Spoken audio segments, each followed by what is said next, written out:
सारी आड़ती के बना रहे हैं जी, और बना रहे हैं तो हमारा रूल है, सारी मंडी का रूल है, जो 100 210 रुपये कट लगाते हैं।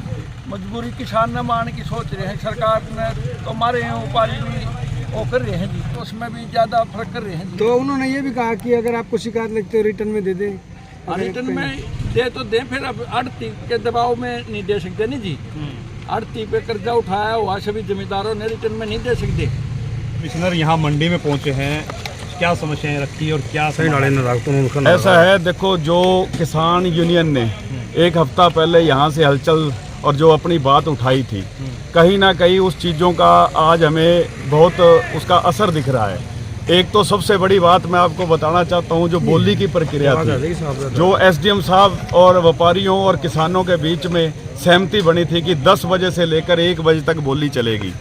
बहुत सी समस्याएं तो बोली से ही हल हो जाती हैं। उस दिन से लेकर आज तक हम भी चलो जब टाइम लगता है टाइमली बीच में आते हैं। व्यापारियों का और किसान का उस दिन से तालमेल भी अच्छा चल रहा है और रेट भी कहीं ना कहीं बहुत अच्छे मिल रहे हैं। एक चीज़ में हम उस दिन से किसानों को कह रहे हैं कि कोई भी भाई हरी जीरी 2 4 5 दिन की जहां कसर हो तो वो मत कटवाओ। देखो अगर ऐसी जीरी आ जाती है तो उसकी दुर्गति है ही है। आज उसी प्रक्रिया के तहत चलो जब बातें उठाते हैं तो ऊपर तक बात जाती है।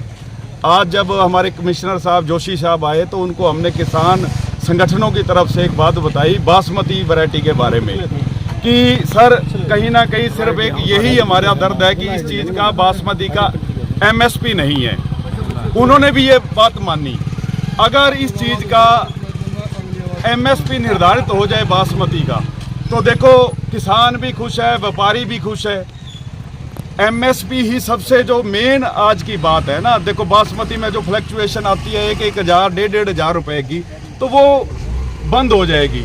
और जो किसान म्यूस हो जाता है, जो जिसकी जीरी मान लो 3,000 बिक गई और 20-25 दिन के बाद वो जीरी अगर 5,000 क्रॉस कर रही है तो देखो उस किसान ने किसी का कोई कसूर तो नहीं किया उसने। ये जो फ्लक्चुएशन है ये तभी रुक सकती है जब बासमती धान का एमएसपी निर्धारित हो जाए। तो वो कमिश्नर साहब के नॉलेज में बात दी है।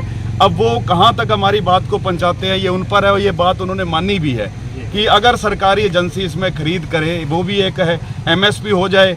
जब सरकार के पास तो सारे साधन है एक्सपोर्ट करना, अगर सरकार खुद चाहे एक्सपोर्ट करना तो सरकार कर सकती है। तो वो अपनी एजेंसियों को खरीद के अंदर लाए, किसान का भी भला है, व्यापारी का भी मेरे हिसाब से भला। यहाँ हम सफीदो मंडी से मेरे को पता है व्यापारियों का, जब रेट इतना फ्लक्चुएट होंगे तो उसमें व्यापारी भी मरता है।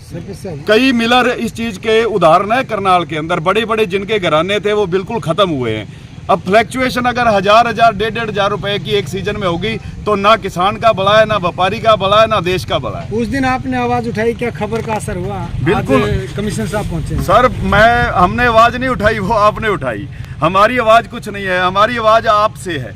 और जो जितने भाई हो जो सच की आवाज उठाते हो, सच का असर होता ही होता है। जी जी आप सारी आड़ती के बना रहे हैं जी, और बना रहे हैं तो हमारा रूल है, सारी मंडी का रूल है, जो 100 210 रुपये कट लगाते हैं।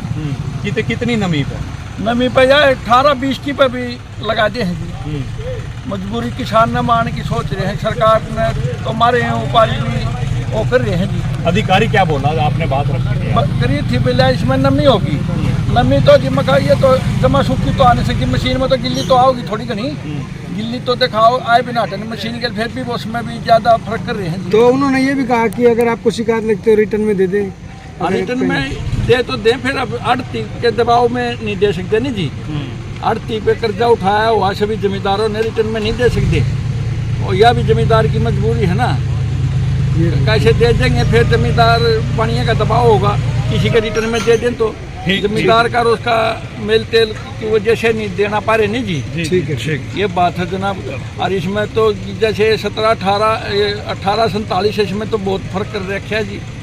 15-9 का रात की में भी जी के 700 रुपये का अंतर दे रखा है। ठीक है, इतना थोड़ा हुआ कि 100-200 का अंतर हो सकता था जनाब। ये तो बहुत ज़्यादा कर दिया जी।